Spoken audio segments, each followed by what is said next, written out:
Welcome to social post. నేను నిహాల్. ఎమోషనల్గా మనం ఏదైనా గోల్డ్ కానీ ఏదైనా ఇన్వెస్ట్ చేయొచ్చా, దీని గురించి మాట్లాడడానికి మహేష్ గారు ఉన్నారు, ఆథర్ అండ్ మనీ కోచ్. ఒకసారి సార్తో మనం మాట్లాడదాం.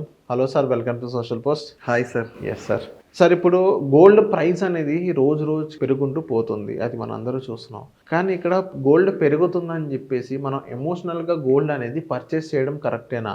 అది ఫిజికల్ గోల్డ్ అయినా కానీ డిజిటల్ గోల్డ్ అయినా కానీ, దీనిపైన మీరేమంటారు? ఈ రోజుల్లో గోల్డ్ రేట్ అనేది ప్రతినిత్యం పెరుగుతూ ఉంది. అంటే మనము స్టాటిస్టిక్స్ తీసుకుంటే లాస్ట్ 10 years అవునా, ఎప్పుడో ఒక సందర్భంలో గోల్డ్ యొక్క ర్యాలీ అనేది ఇలా ఉంటూనే ఉంది. ఎస్, ఇది కొత్త కాదు కదా. స్టాటిస్టికల్గా లాస్ట్ 30 years 50 years తీసుకున్నా సరే ఏదో ఒక స్టేజ్లో ఈ ర్యాలీ అనేది కొనసాగుతూనే ఉంది. బట్ అందరూ కొంటున్నారు కదా అని మనం గోల్డ్ కొనుగోలు చేయడము అనేది కరెక్ట్ డిసిషన్ కాదు. వన్ మోర్ థింగ్, ఇక్కడ ఏం జరుగుతుంది అంటే don't put all your eggs in one basket అన్నారు వారెన్ బఫెట్ గారు. ఇప్పుడు మీ యొక్క హార్డ్ మనీ అంతా గోల్డ్లోనే ఇన్వెస్ట్ చేశారనుకోండి, సడన్లీ దాంట్లో స్టెబిలిటీ లేదు, అప్పుడు ఏమవుతుందండి? టోటల్గా కొలాప్స్ అవ్వడం జరుగుతుంది, అప్పుల్లోకి వెళ్ళిపోతుంది. ఈరోజు 90% ఆఫ్ రియల్ ఎస్టేట్ వ్యాపారం చేసిన వాళ్ళందరూ కూడా గత 5 సంవత్సరాలు చేసిన వాళ్ళు ఈరోజు చాలా స్ట్రగుల్స్ ఫేస్ చేస్తున్నారు, చూస్తున్నాం అందరం. Yes, reality. ఏం జరిగింది? ఒక బూమ్, ఆటోమేటిక్గా ఇప్పుడు చాలా క్రెడిట్స్తో చాలా ఇబ్బందులు పడుతున్నారు వాళ్ళు. Why? Because they only invested in real estate. అలాగే ఇప్పుడు గోల్డ్ రేట్ పెరుగుతుందని మన హార్డ్ మనీ అంతా తీసుకెళ్ళి గోల్డ్లో ఇన్వెస్ట్ చేయడం, మళ్ళీ రియల్ ఎస్టేట్లో ఇన్వెస్ట్ చేయడం, ఇలా ఉండకూడదు. కంపారిజన్ అనేది కరెక్ట్ కాదు. ఈ బ్లేజర్ చాలా బాగుందండి నాకు, అవునా? ఇదే బ్లేజర్ అవునా ఇంకొక పర్సన్ వేసుకుంటే బాగుంటుందా? బాగోదు. ఎందుకని? పర్సన్ టు పర్సన్ స్టిచ్చింగ్ అని సైజెస్ వేరియేషన్ ఉండేది, కలర్ వేరియేషన్ ఉండేది, ఎస్, స్కిన్ టోన్ వేరియేషన్ ఉండేది, ఎస్, మెజర్మెంట్స్ అన్ని కూడా డిఫరెంట్ కాబట్టి అందరికీ సూట్ అవ్వదు, అవునా కదా? బాగుంది, బ్లేజర్ బాగుంది, బట్ అందరికీ సూట్ అవ్వదు. అలాగే ఈ ఇన్వెస్ట్మెంట్ విషయంలో కూడా అన్ని రకాల ఇన్వెస్ట్మెంట్స్ అందరికీ సూట్ అవ్వవు, అవునా కదండి? రియల్ ఎస్టేట్లో ఇన్వెస్ట్మెంట్ చేయాలంటే ఎన్ని ఉండాలి? More than 15 lakhs. ఎస్, ఎక్కడైనా ఒక ప్లాట్ తీసుకోవాలంటే, అవునా కదండి? కానీ అట్లీస్ట్ 15 lakhs కూడా అఫోర్డ్ చేయనటువంటి వ్యక్తి ఆ టైంలో ఏం చేశాడంటే అప్పు తీసుకొని వచ్చి ఇన్వెస్ట్ చేశాడు. తర్వాత ఏమైంది? రేట్స్ అన్ని స్టాగ్నేట్ అయిపోయినాయి. బట్ అప్పు రేట్ ఏమైంది? పెరుగుతూ వచ్చింది, డబుల్ అయింది. It's not a correct decision. కాబట్టి don't take the financial decisions with emotionally, take the financial decisions with the calculations and own parameters.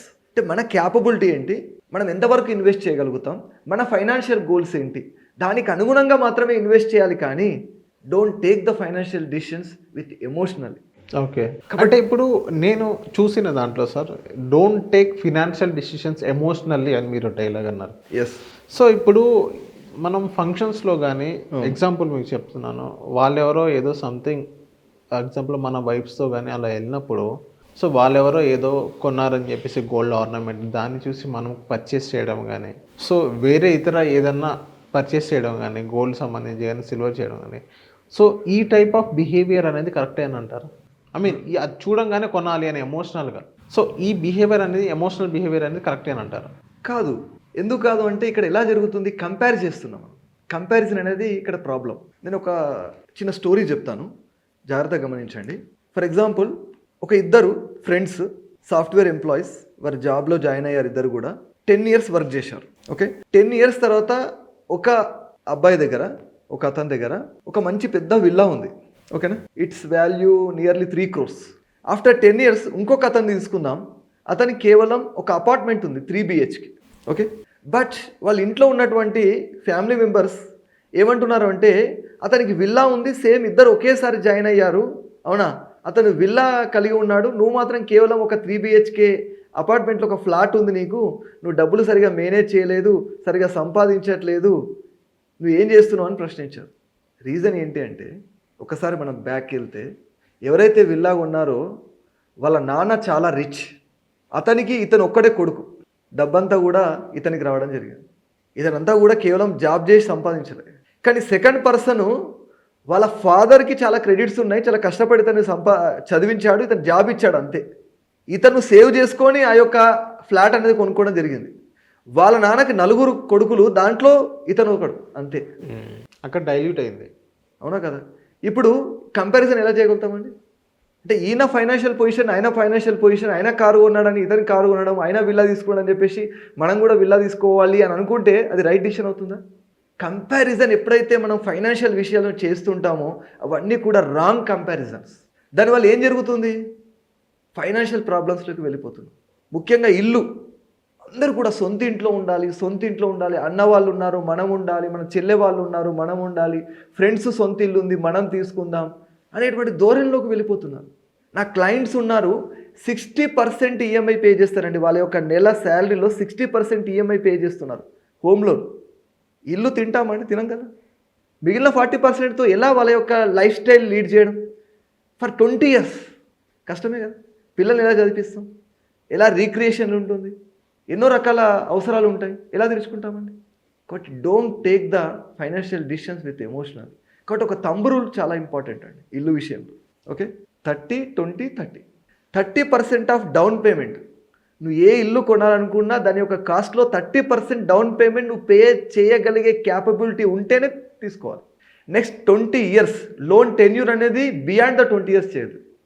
అవునా? ఒక 30 years 35 years అంటే హాఫ్ ఆఫ్ ది లైఫ్ అనేది దాని గురించే కష్టపడితే రిమైనింగ్ లైఫ్ ఎలా ఎంజాయ్ చేస్తామండి? అవునా కదా. లోన్ పైన తీసుకున్నా కూడా అట్లీస్ట్ 20 years ఉండాలి, అంతకంటే ఎక్కువ పెట్టుకోవద్దు. Next 30% of your income should be pay as EMI. మొత్తం ఓవరాల్గా ఈఎంఐ, ఓన్లీ హౌస్ ఈఎంఐ అంతవరకే అంటారు. ఓవరాల్ ఈఎంఐ అనేది 40% దాటకూడదు. ఓకేనండి.